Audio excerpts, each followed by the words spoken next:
Seja bem-vindo para esse vídeo. E nesse vídeo daqui eu vou fazer a análise da eliminação do Grêmio, né? A gente perdeu no tempo normal por 2-1 para o Fluminense. No início de jogo muito ruim, essa aqui é a verdade. O segundo tempo do Grêmio teve uma boa melhora. A gente faz o gol que leva para os pênaltis, produz boas chances.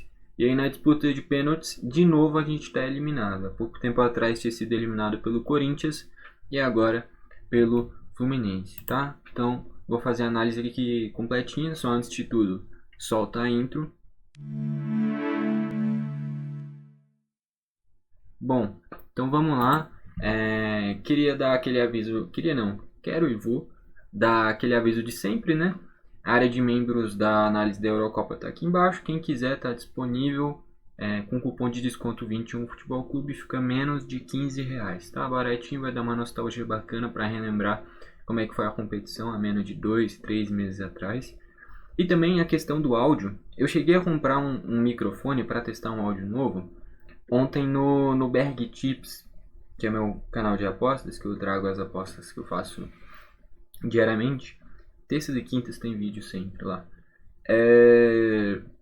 Eu testei com o microfone e aí eu fui ver os vídeos de segunda, que inclusive teve o da análise contra o Bahia, e eu achei que ficou até melhor sem nada, então eu vou deixar sem nada assim, e é isso, tá? Então primeiro vamos falar aqui como é que foram os gols, e eu acho que o mais absurdo é ter tomado um gol de cabeça em bola parada, cobrança de escanteio com 15 minutos de jogo.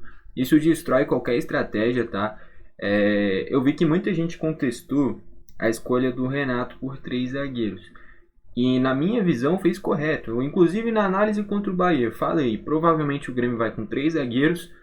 E era justamente o trio de zaga que eu falei. O Kahneman pela esquerda, o Gemerson pelo meio e o Gustavo Martins pela direita. Para mim o Renato fez certo, tá? Para mim foi uma boa escalação. Talvez a única mudança que eu faria seria talvez tirar o Pavon e ir com o Monsalve ou o Cristaldo. Só. De resto eu concordo. Tá? E mesmo assim, indo com o Pavão faz sentido por causa da velocidade, explorar os contra-ataques. A questão é, o Grêmio reagiu muito mal, tomou um gol de bola aérea logo no início do jogo. O Grêmio vinha fazendo um bom jogo, tá? O Grêmio vinha tendo até mais a bola do que o Fluminense, porém não transformou em finalizações, né? O Grêmio no primeiro tempo não deu um mísero chute. E esse gol de bola aérea não dá, cara. Jogo decisivo, tomar gol de bola parada assim, não tem condição. E, enfim, saiu o gol do Thiago Silva, um lance que, inclusive, o Vila Sante aparentemente estava marcando ele, se embanana, perde na corrida, depois o Gemerson esbarra nele, atrapalha mais ainda, e o Thiago ganha de cabeça e faz 1-0. E o segundo gol do Fluminense, uma jogada, falta curta, né? Acho que era falta ou escanteio. Jogada curta do Grêmio, termina toda mal executada, gera o contra-ataque do Fluminense. Tem o chute do próprio Arias, o Marquezinho toca na bola, vai no braço do Dodge, inclusive para mim era para vermelho, era pênalti e vermelho na minha visão. Pode usar o argumento que for, mas para mim era isso. E enfim, ele leva só amarelo, a gente já sai nesse benefício, né? E sai ali o gol de pênalti. Nesse momento eu já acho que para mim é o grande erro do Renato, tá? De você perder a vantagem com meia hora de jogo. Não faz mais sentido manter 3 zagueiros. Naquele exato momento, se fosse eu, né? Lógico. Eu teria tirado o Kahneman, colocado o Cristaldo, tirado o Dodge e colocado o Monsalve. Prendia o Vila Sante de primeiro volante, colocava o Cristaldo de segundo e o Monsalve mais avançado fazendo meio de campo. Seriam as mudanças que eu faria. E aí no intervalo trocaria o Pavão pelo Gustavo. Pelo menos é isso que eu faria. Acabou que o Renato prolongou essas substituições, foi mexer só no intervalo. E aí sim, tira o Kahneman e não tirou o Dodge, tirou só o Pavon. Pra mim aqui é um grande erro também. O cara já era pra ter sido expulso com meia hora de jogo. Não foi expulso, deu sorte. E o Renato manteve ele em campo, sendo que é um volante. O volante é o cara que é mais exposto para parar contra-ataque, para fazer falta. E o Renato deixou ele até quase a metade do segundo tempo, cara. Quando aí sim tira ele e coloca o Monsalve. Então eu achei que o grande erro foi não ter mexido logo depois de tomar o segundo gol e ainda mais ter demorado para colocar o Monsalve e deixado o Dodge muito tempo em campo. Ainda bem que não foi expulso, senão teria ficado ainda mais difícil. Acabou que no final das contas a gente está eliminado de qualquer jeito, mas para mim correu muito risco em não tirar o Dodge. E aí no segundo tempo, chega até o gol do Gemerson, milimetricamente impedido. Eu achei essa linha bem esquisita, por sinal, porque na câmera por inteira parece que tem uma distância relativamente alta. E aí quando dá o zoom que aparecia na câmera lá em cima, dava pra ver que era isso daqui, cara. E sendo que as linhas tinham um espaço muito maior. Eu achei que foi muito traçado, muito errado no pé do jogador do Fluminense. Dava pra ver que tava passando em cima e o do Gemerson bem na pontinha. Enfim, e aí depois a jogadaça do Monsalve, vem sendo o melhor jogador do Grêmio nesses últimos tempos, desde que foi contratado, entrou bem em todos os jogos, e dá assistência para o gol do Gustavo, beleza? Vamos aqui para as notas, começando pelo gol Marquezinho. No tempo normal, se a gente analisa os gols do Fluminense, no gol do Thiago Silva não tinha o que fazer, ele não falhou. No gol do Arias foi de pênalti, é difícil, mas ele é muito mal pegador de pênalti, cara. Já no confronto contra o Corinthians e agora contra o Fluminense, eu não me lembro dele ter defendido nenhum dos 10, 9 pênaltis. Nenhum. E é que nem eu comentei na eliminação contra o Corinthians, cara. Em todas as bolas, parecia que o Hugo tapava o gol e do Marquezinho os caras faziam o que queria. E agora, de novo, o Fábio parecia que tapava o gol. E quando é o Marquezinho, os caras batem de qualquer jeito e parece que vai entrar de qualquer jeito, cara.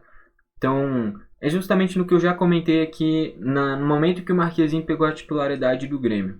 O Marquezinho é um goleiro que ele é mais regular do que o Kaique. Pra mim, já faz muito tempo que eu falo isso, que o Kaique tinha que ser o titular do Grêmio. Não entendi porque ele perdeu a vaga.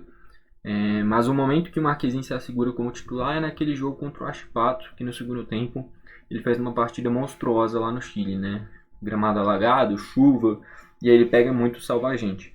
Ali ele garante a vaga de titular. Mas é aquilo que eu comentei. O Marquezinho vai ser um goleiro mais regular, não vai falhar tanto. Se a gente for buscar falhas do Marquezinho, praticamente eu só lembro daquela contra o Cruzeiro, cara. Falha grave, assim, aquela que ele tá muito adiantado e toma o gol do Arthur Gomes. Essa que eu me lembro. O restante não tem nada muito grave assim que eu me lembre de cabeça. Já o Kaique, cara, o Kaique é um goleiro que vai ter mais falhas, mas é um goleiro que no momento que você precisar dele fazer um milagre, pegar um pênalti, eu confio muito mais no Kaique do que no Marquezinho. O Kaique é mais alto, é mais rápido, tem uma ligação direta, às vezes melhor, às vezes não. Os dois, na teoria, são bons com os pés. Não espetaculares, mas bons. Enfim, eu prefiro o Kaique, tá? Porque é melhor ter um goleiro que às vezes vai falhar, mas que em determinados momentos vai salvar o time, do que um goleiro que não vai fazer milagre, não vai fazer nada, só vai ser regular. Não vai falhar tanto, mas também no momento de fazer uma defesa espetacular e salvar o time, nada, tá? Enfim, e na disputa de pênalti ficou claro, tanto contra o Corinthians, tanto quanto o Fluminense. É um cara que não dá aquele apavoro no adversário. E tem que ter aquela catimba, cara. Dava pra ver que os caras iam bater pênalti ali, boa sorte. Boa sorte, caramba! Pisa na grama, mancha lá o círculo, provoca o cara, tem que fazer de tudo pro cara errar. Boa sorte. Muito azar pra você, é isso que tem que desejar, cara. Tipo, tem que passar, velho, independente do jeito. Enfim, o Marquezinho, que nem eu comentei, acho que essa é a análise final. É um cara que é regular, não falha muito, mas também não faz nenhum milagre, nada demais. Enfim. Tem mais experiência, é mais rodado, mas eu prefiro o Kaique, por exemplo. Vai ali uma nota 5, tá? Ele também não falhou, ele só não é decisivo. Na linha de zaga, o Kahneman. Cara, eu vou... Quem acompanha o canal sabe, eu tô há uns 2, 3 anos falando que o Kahneman não tem mais condição. Tecnicamente ele é muito abaixo dos outros. Ele compensa com a garra dele. E aí de vez em quando ele faz alguns jogos absurdos com essa garra, dedicação dele. Mas tecnicamente ele está muito atrás, né? O segundo gol fica nítido. Ele tropeça na bola praticamente, gera o contra-ataque e aí o pênalti. Enfim, e o Renato, na minha visão, tá certo em escalar o Kahneman. O cara tá no elenco, tem que ser utilizado. O fato já era pra ter ido embora, né, velho? Que nem eu comentei, tecnicamente tá muito abaixo dos outros. E eu venderia, tá? Eu venderia. De qualquer forma, não foi nem... Teve um início de jogo bom, tá? Tava engolindo a marcação, mas esse segundo gol é originado muito pela falta de qualidade técnica dele. Enfim, vai ali uma nota 4. Eu sei que é ídolo, tal, 2017, 16, beleza. Mas no futebol moderno você tem que ter qualidade técnica, saber sair jogando, e o Kahneman claramente fica devendo nesse quesito. Então 4, o Gemerson, na minha visão, se atrapalhou ali com o Vila Sante no primeiro gol. Dava pra ver que aparentemente era o Vila Sante marcando o Thiago Silva, porém no meio do caminho tem... Cara, olha o replay, depois quem quiser ver o gol de novo. O Gemerson praticamente empurra o Vila Sante no chão, cara. De verdade, olha o replay. Eu achei muito estranho isso daqui. Mas, enfim, depois cresceu na partida, eu achei que ele não foi mal, só achei estranho justamente esse lance do primeiro gol.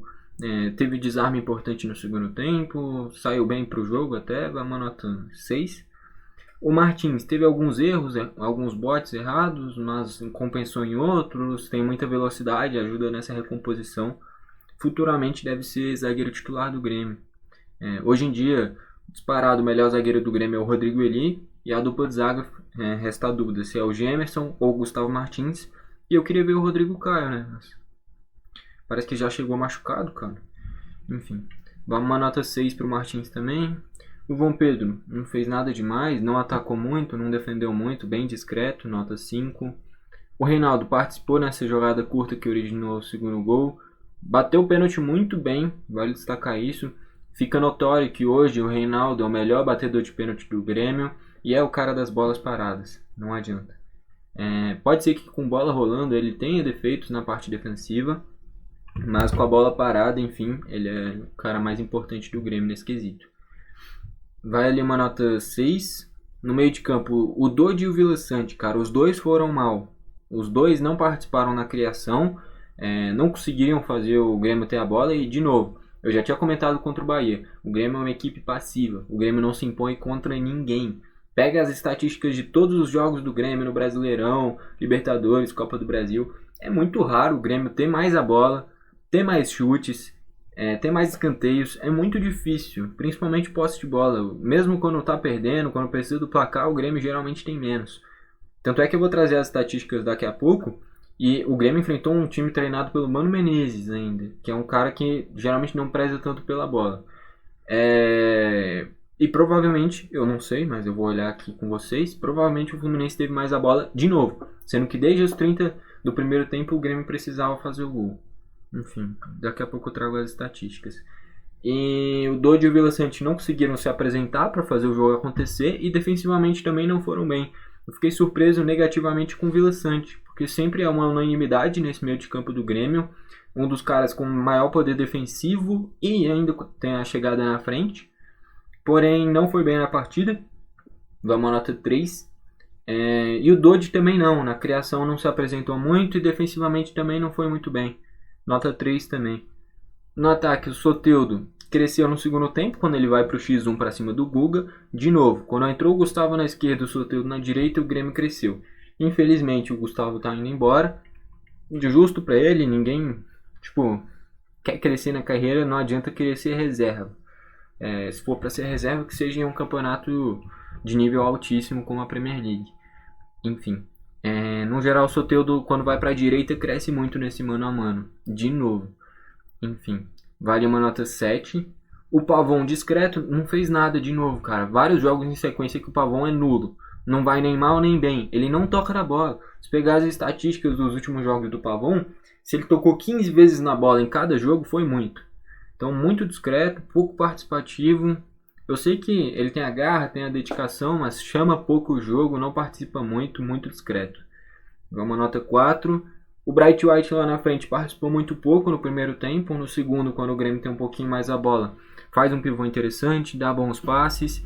E eu gosto muito do perfil do Bright White, que ele não é aquele cara que se você errar, ele vai te xingar. Ele é aquele cara que se você tentar fazer a coisa certa, fazer uma jogada diferente, ele tá toda hora aplaudindo, tá fazendo um joinha. Por exemplo, teve um cruzamento perfeito dele que o Gustavo pega mal na bola. Ao invés de reclamar, xingar, ele vai, aplaude, fala, é isso aí. Depois o próprio Gustavo vai lá e faz o gol. Então, essa motivação é muito importante dentro do campo.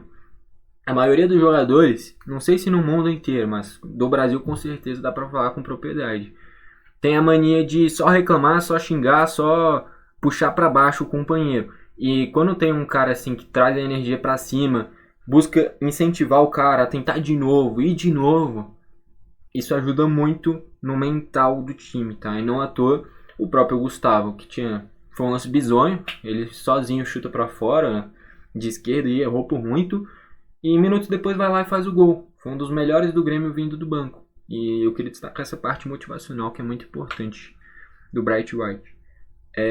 Enfim, não fez uma partida espetacular, mas hoje é unanimidade, titular do Grêmio, nessa referência lá na frente. E essa parte motivacional foi o que eu mais gostei dele, tá? Porque no jogo não teve nenhum grande destaque. Fez um passe bom aqui, um pivô bom aqui, cavou uma faltinha aqui, enfim. Um jogo mediano, vai uma nota 6, mas fica esse destaque dessa...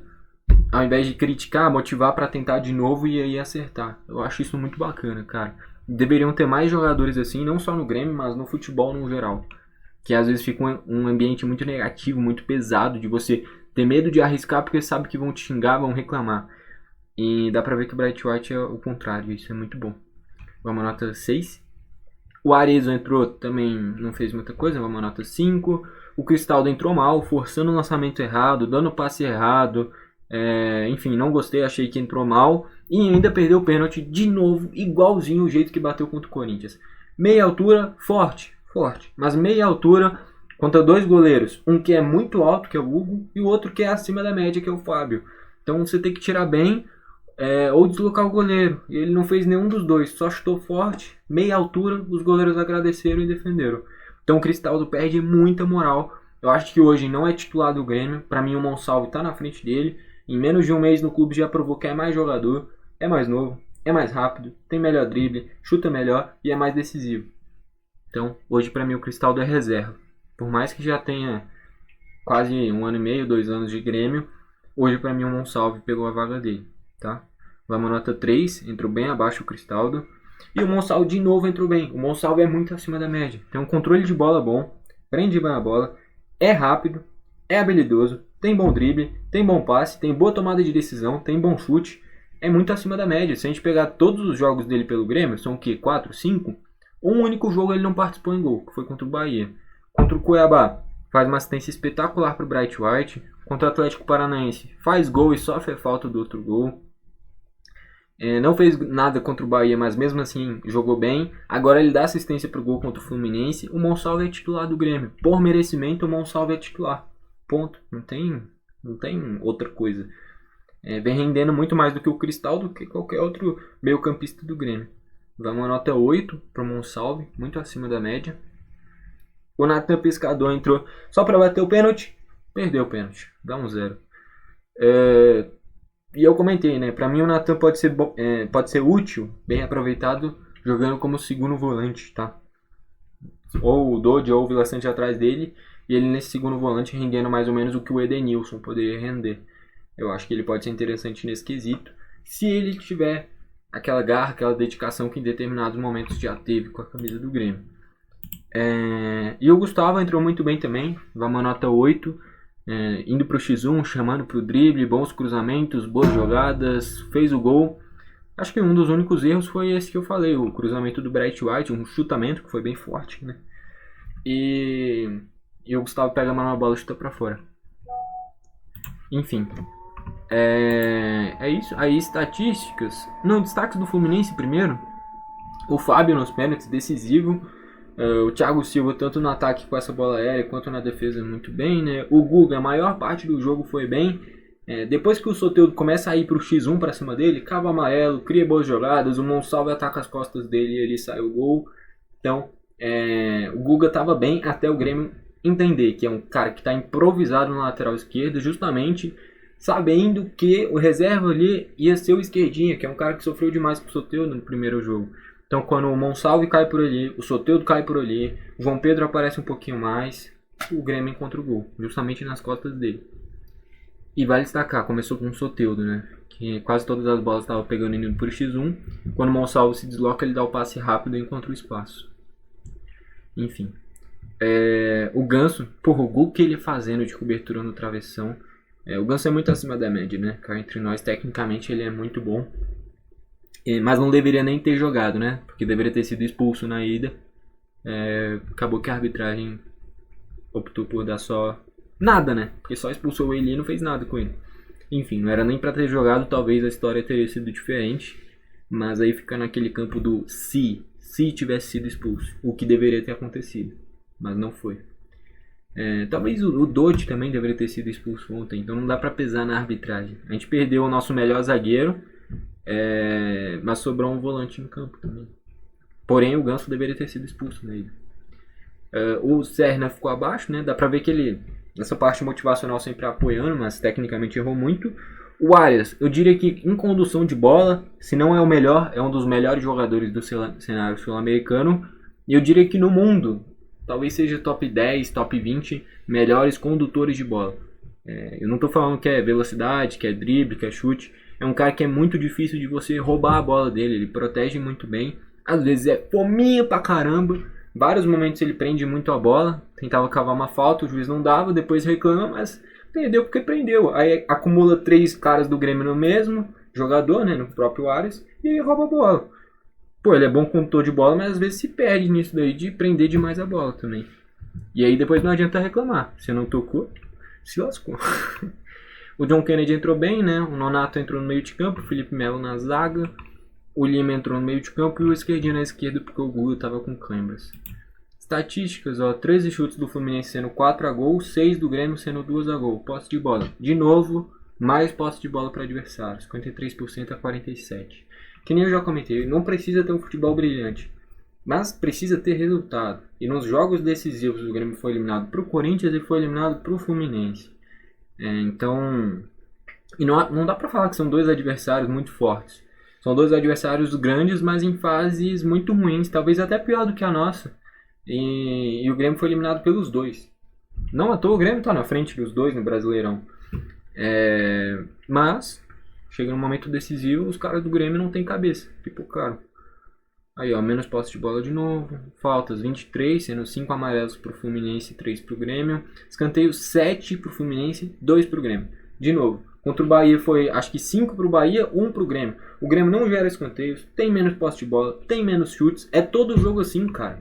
E aí não adianta falar que é jogador. Porque se todo jogo, usando um time, usando o outro, usando um jogador, usando o outro, tem as mesmas estatísticas, o mesmo cenário, aí é porque o time é treinado dessa forma, cara. Aí vai na conta do Renato.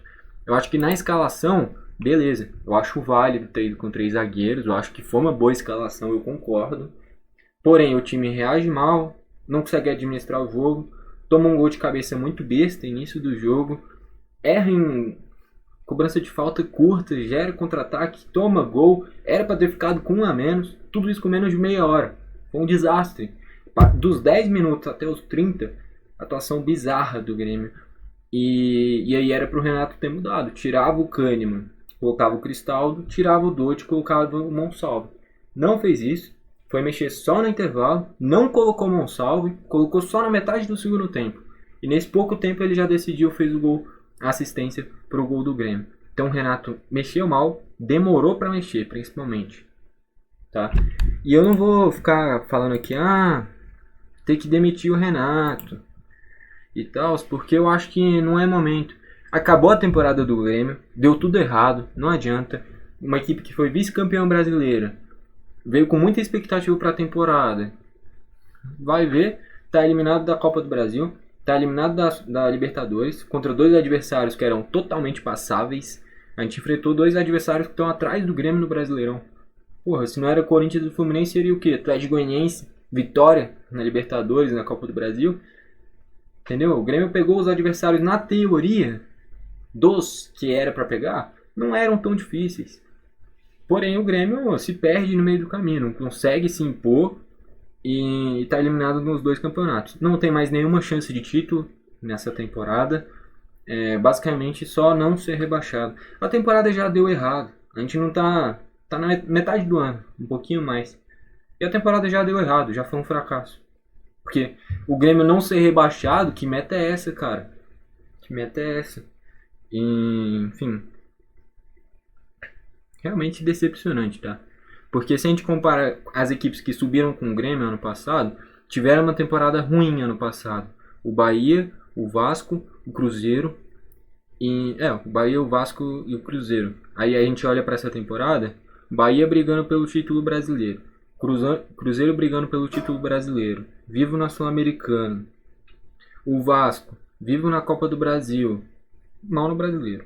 Mas o Grêmio conseguiu uma temporada anterior aí muito melhor que eles e essa temporada muito pior, cara. O Grêmio não consegue ser estável e, enfim. A minha opinião é a seguinte. Eu não demitiria o Renato agora porque pode prejudicar o mental dos jogadores e aí desandar de vez e ser rebaixado. Continua com o Renato até o fim do Brasileiro, garante a permanência na Série A. No dia seguinte que garantiu a permanência na Série A, demite o Renato, recomeça o projeto. E dessa vez, cara, contrata técnico pela ideia de jogo, porque você acha o futebol interessante, porque o Grêmio tem essa mania. E não é o que eu acho, é a certeza, cara. De 2015 pra cá, pelo menos uns 9, quase 10 anos, o Grêmio nunca contratou um único técnico pensando em desempenho. Pode pegar o histórico. O Roger era identificado. O Renato era identificado. Filipão, identificado. Mancini, identificado. O Thiago Nunes, identificado. Todos os treinadores que passaram pelo Grêmio, o Grêmio não contratou pela ideia de jogo. Contratou porque já tinha identificação com o clube. Cara, olha as equipes que estão bem no futebol brasileiro e você vai encontrar um padrão. Olha o Fortaleza. Que identificação... Deixa eu mudar a tela aqui primeiro. Que identificação o Vojvoda tinha com Fortaleza? 0. Que identificação o Zubeldia tem com São Paulo? 0. Que identificação o Milito tem com o Galo? 0. O Tite com o Flamengo? 0. O Abel Ferreira com o Palmeiras? 0. Todos esses técnicos foram contratados pela ideia de jogo deles. Mas não, só no Grêmio tem que ser porque o cara é identificado com o clube. É incrível, cara. Tipo, não existe mais isso, cara. Você tá contratando o técnico pela imagem dele, não porque ele acrescenta pro clube. Então, pelo amor de Deus, né, cara? 2024, a gente vai pra 2025, já que 2024 acabou. O Grêmio não tem mais nenhuma esperança. É só não ser rebaixado. E olha lá, do jeito que tá indo, vai ser difícil ainda. Mas pro próximo ano, acho que já deu de Renato, né? E finalmente contratar algum técnico pela ideia de jogo. Porque é nítido. O futebol do Grêmio não tem nada demais. Qualquer técnico faria o que o Renato faz. O Grêmio não consegue ter mais posse de bola que ninguém. Não consegue ter mais escanteio que ninguém. Não consegue ter mais chutes que ninguém. Os resultados vêm pelo desempenho dos jogadores, não pela ideia de jogo. Então, o que eu espero é para o ano que vem um técnico que seja contratado pela ideia de jogo dele, e não por ser identificado com o clube.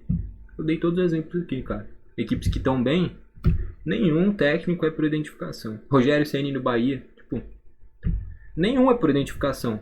Todos são pela ideia de jogo, pelo que ele pode acrescentar para a equipe. Só que o Grêmio é exceção. Não, tem que ser identificado com o clube. Tá aí a resposta. Acabou a temporada do Grêmio. E é isso, é pelo menos torcer para não ter mais uma vergonha de ser rebaixado no Brasileirão. Muitas vezes, quando o Grêmio perde, eu ficava nervoso. Ficava chateado. Chateado não, estressado. Mas dessa vez, cara, eu tô triste, mano. Tô pra baixo. Porque... O que eu posso falar? Acabou, mano. Não tem mais nada pra temporada. Por mim, acabava o ano do Grêmio agora. Só assinar ali, ó. 15º colocado. Acabou, tá ótimo. Mais do que isso não vai conseguir. Enfim. Foi esse o vídeo. Valeu. E falou.